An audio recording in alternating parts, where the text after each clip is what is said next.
Hello, everyone. We're delighted that you could join us today. We love to chat with you every week and see what's going on with you and share a little bit about ourselves, our shop, our herb school, and what we're thinking about what's going on in nature each week.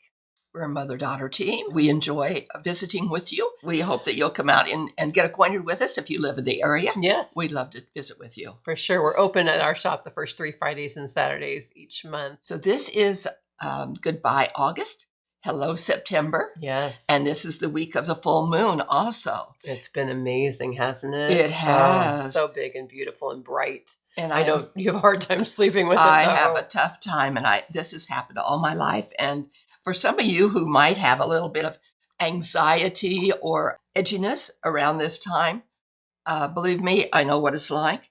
And this is just par for the course for some of us. Yeah, the full moon, the full moon pulls on waters. We know it pulls on waters with the ocean tides, and we're mostly water. The plants are mostly water, so it affects us too. And it definitely, some people more than others. It Yes. doesn't really affect my sleep, but I know that you. Oh my, yes. Yeah. And the older I get, the more it does. So it's been that way, but that's something we live with. And so if you have any of these little anxieties and things that happen around full moon time, I'm with you.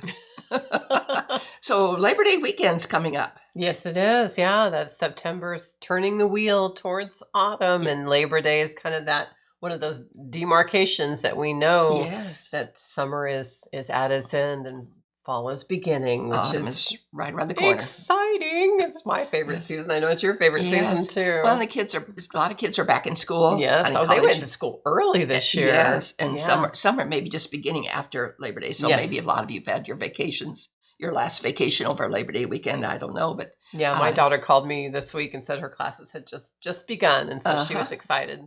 So with Labor Day weekend, we like to bring in a few other things into the shop, and we may have some different herbs into the shop. We're bringing some old items in, some new items in, and a few of the old items bringing in is herb drying rack, which is a very tall rack with old putty paint on it, and it's just beautiful. And we've had it in the shop for a while, and several people have asked us if it's for sale. We kind of said, no, we're just using it for display. Yeah, but we were really reluctant to sell it. It's a beautiful antique. It is. And we're going to sell it now. And a few other things are brought in. There's a wonderful wooden bowl with some residue of old blue paint on it. Loomed wool blankets in an old mustard color. There is a Lieutenant Moses penny lamp. We call it the penny lamp with a penny rug design on it. And there are a few other things in the old things that we brought in. And then one of the things that's new that we're bringing in are some notebooks, journals. I'm a big advocate of keeping a journal. And I heard a comment last week that the world would be a better place if everyone would write for 15 minutes a day. That means expressing their feelings, getting things off their chest, making notes, getting their life. It gets your life kind of in order. And there's something really therapeutic about it.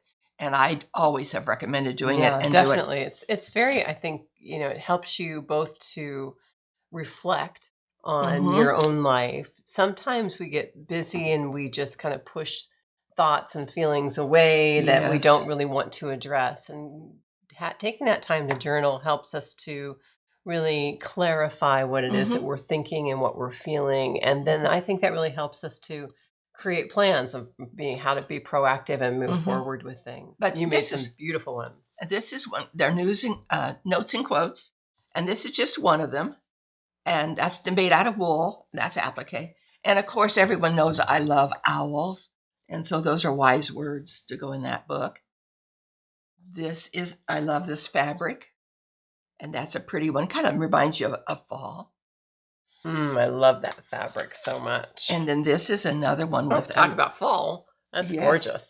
And this is one that's probably good all year round because we all love dragonflies. Oh, for sure. They're so pretty. So there's different fabrics and such in here at different times. Come in and see a journal. And when they're gone, they're gone. Mom's worked really hard making them. As when the energy and the inspiration hits, that's when. Yes. And then when it doesn't, we don't do them. They're gone. That's kind of the way that works. Yeah. Yes. So those are some of the items we'll have in. And we have a little farmer's market area where Crystal has brought in her wonderful, famous Tulsi infused Local honey. Local honey. Yeah, it's beautiful. Wonderful. That holy basil, you've heard us talk. Yes. That's one of our favorite herbs, and Yes. and we absolutely love her. Her honeys are wonderful. And we also have homemade peach jam. Yes, from our peach tree right outside the door. So That's completely organic. We don't do anything with that peach tree other than bless it and thank it when it gives us peaches. Exactly. And the garlic chives are starting to bloom right now. Mine are in buds, just in bud form. And I think yours are blooming because they're in a sunny area. Yeah. See that beautiful little blossom? Now that blossom smells fabulous. And of course the bees think so too. It smells a little bit like garlic. A little bit like garlic. They are called garlic chives and they taste like garlic. They make our very favorite herbal vinegar. Of course, we make all kinds of herbal vinegars. You can make herbal vinegar with pretty much any edible herb. But our favorite one is garlic chive vinegar. It makes just the most delicious, heavenly. And so we will be making some of that also to be having in our shop in our farmers market portion of our shop here. They won't be ready for probably another week or so. We'll probably work on them this coming week. Because they're just now starting to bloom. So as soon as they bloom, we pop those heads off and put them in some organic white wine vinegar, and they're wonderful. They make the most wonderful salad dressing. Yes. Sprinkle on top of your roasted veggies. Yes, great with deviled eggs or potato salads. Yes. Oh my goodness, delicious. We use it all year round. Yes, we do. It sits on the back of the counter. We absolutely love it. And we have people who literally wait every year for us to get this made at the shop and then come in and buy several bottles because they know what we can make is what we can make, and when it's gone, it's gone. So we have a lot of people who are really just wild about this garlic chive vinegar, like we are as well. So we have to reserve some for us too because we love using it too. The pollinators, of course, love these little flowers. The butterflies and the bees are all over these. There's not that many flowers this time of year. We have the goldenrod, of course, getting ready to bloom, and it's starting to bloom. And a few others, the asters are getting ready to bloom too. But this is really the flowers winding down from the summertime. And so they love these. And so we try and leave a few for the pollinators. We don't take them all. But we want to make sure if you grow these, how invasive they can be. They will very readily spread from seed, and they're hard to pull out once they have established themselves. And so babies are not easy to pull out. And so we really want to prevent them from spreading once we have them where we want them. We don't want them going other places.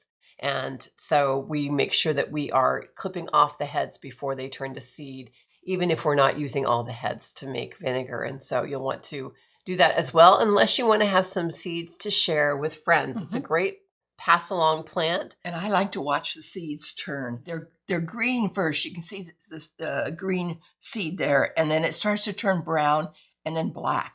Once it's turned black, those seeds are going to drop fast. And you have to get them before they get to that point, because otherwise they are turning. As you clip them, the seeds will just fall out.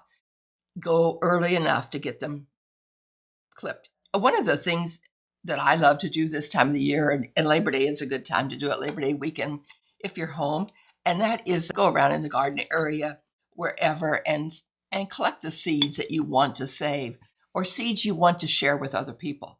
And sharing seeds is a fabulous thing to do. When I collect the seeds, I think it's almost a spiritual thing to do, almost like a meditation. I just love collecting those little seeds. Seeds are very important to life. That is just... They are life. They are life. Yeah. And it's so powerful to do that once you've done it. So I was out and found a little bit of my anise hyssop. And this is where I've started collecting it. I don't know if you can see the tiny little seeds on this paper plate, but I tap those heads up and down. After I've collected the seed heads, they're kind of done blooming, but yet there's a little bit of bloom on them, very little bloom. But I will let them dry a couple of days, and then I'll start tapping the seeds out. Boy, because they have lots of little seeds. Tiny. Thousands of tiny little seeds. All those little seeds will become plants in your garden if you do not clip the heads off. And this is another one of those plants that will be very prolific in your garden if you don't clip the heads off. This is one I really love growing in my garden because pollinators love it so much too. It makes the most wonderful, wonderful tea to have. So collect those little bitty seeds and let them dry on a paper plate a few days, and then stick them into a little plastic little bag, and they will be wonderful to save. Yeah, and the knee system does need some cold stratification. And so Yes. if you want to go ahead and put them where you want them already this fall. Yes. It's a good way to Yes. do it. Yeah. Yeah. Or during the winter. During the winter, the last snow is a good time to sprinkle right on top of the snow. Yeah. They'll go right down to the soil. Many of these seeds need light to germinate, Yes. and this is one that Yes. is a good one to lay right on top of the soil. It's just as nature does. Right. So we do what nature does. We emulate nature as much as we can. If you're interested in saving seeds, there are a couple of wonderful books. This is one called Sacred Seed, and it is a wonderful book to read. And one of my very favorite books to read is one called The Seed Underground, A Growing Revolution to Save Our Food System. And of course, our food comes from seed. Yes, it does. Everything, everything comes from our clothes. If we were natural fibers, come from seed, right? It does. And so in closing, I would like to read a little quote from this book. Our seeds are disappearing. When seed varieties vanish from the marketplace, they evaporate not only from collective memory, but also from the evolutionary story of the earth. Seeds are more like Bengal tigers than vinyl records, which can simply be manufactured. Once gone, seeds cannot be resurrected. Goodbye, seeds. Goodbye, history of civilization. Goodbye, food. A seed makes itself. A seed doesn't need a geneticist or a hybridist or a publicist or a matchmaker, but it needs help. Sometimes it needs a moth or a wasp or a gust of wind. Sometimes it needs a farm, and it needs a farmer. It needs a garden and a gardener. It needs you to help save the seeds. So with that, beautiful. We'll see you next week. Good earth blessings to you.